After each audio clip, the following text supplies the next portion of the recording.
많은 남녀분들께서 진료실에서 말씀하시는 증상 중 한 가지가 밤에 자다가 소변이 마려워서 화장실을 너무 자주 간다. 화장실을 자주 가야 해서 잠을 못 자서 너무 힘들다. 즉 야간뇨를 말씀해 주십니다. 야간뇨는 이 문제가 번거로움도 있지만요. 한번 소변을 보러 화장실을 가시게 되면 다시 수면을 취하기가 어려워서 잠을 못 주무시고 이로 인해서 낮에 일상생활을 하는데 삶의 질이 매우 떨어지게 되고 다른 건강도 악화되는 이제 악순환이 있게 됩니다. 따라서 이런 야간뇨가 무엇인지 그리고 원인들이나 어떻게 치료하면 되는지 오늘 간단히 말씀드리고자 합니다.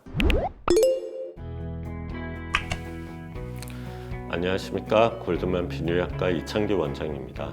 먼저 야간뇨의 원인으로는 여러 가지가 있을 수 있습니다. 그중 이제 제일 흔한 것이 남성분들에 있어서는 전립선 비대증, 즉 전립선 쪽 문제가 있을 수 있고요. 남성뿐만 아니라 여성분들에 있어서도 방광 쪽에 대한 문제가 있을 때도 야간뇨 증상이 생길 수 있습니다. 야간뇨 증상은 말씀드린 전립선이나 방광 쪽 문제뿐만 아니라 이제 나이가 드시면서 몸 안에서 분비되는 항이뇨 호르몬이 감소가 되면서도 생길 수가 있습니다. 그리고 또 전립선이나 방광 쪽 이외에 다른 기타 질환, 즉 고혈압, 당뇨나 신장 기능이 문제가 있을 때도 이런 야간뇨가 생길 수 있고요. 혈압약 중에 이뇨제가 포함되어 있다든가 이런 약물 때문에도 그런 야간뇨가 생기는 경우도 있습니다. 이 외에도 여러 가지 원인이 있겠지만 앞에 말씀드린 그런 원인들에 대해서 정확하게 확인을 해보고 진단을 하는 과정이 필요하게 됩니다. 저희가 진단하는 과정은 전립선 비대증이나 방광 쪽 문제가 없는지 기본적인 검사를 진행하게 되고 문진을 통해서 생활 습관에 문제가 없는지 그리고 현재 복용하시는 약물 중에 이뇨제 성분이 없는지 등을 확인하게 됩니다. 그리고 제일 중요한 진단 방법 중에 하나가 72시간 배뇨 양상 기록지라고 해서 배뇨 일지라고도 말하는데요. 3일 동안 소변 보실 때마다 소변량과 소변 보신 시간 등을 기록하여 오시게 됩니다.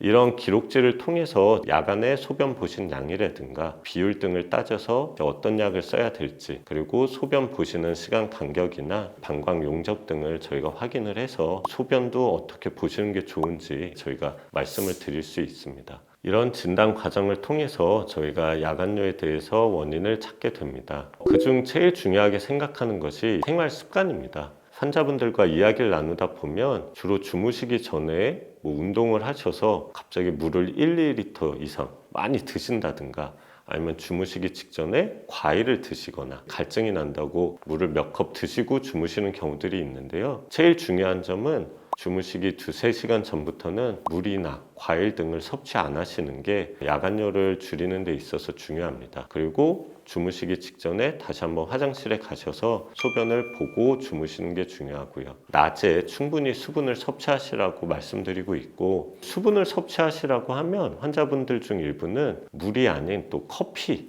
혹은 맥주를 많이 드시는 분들이 있습니다.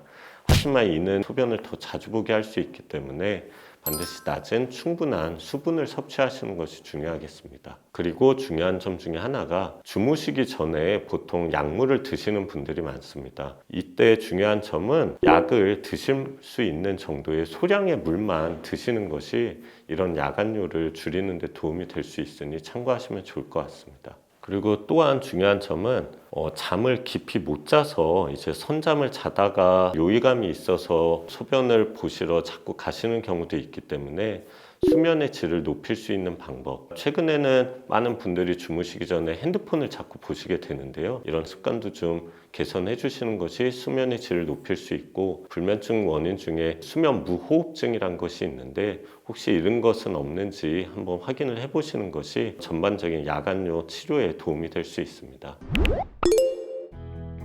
그래서 이런 생활 습관 교정뿐만 아니라 전립선이나 방광 쪽 문제, 복용하시는 약물 등 그런 조절을 통해서 알맞은 약물 치료를 하시면 야간뇨도 많은 개선이 있을 수 있기 때문에 꼭 비뇨기과 진료를 받으시고 도움을 받으시면 좋을 것 같습니다.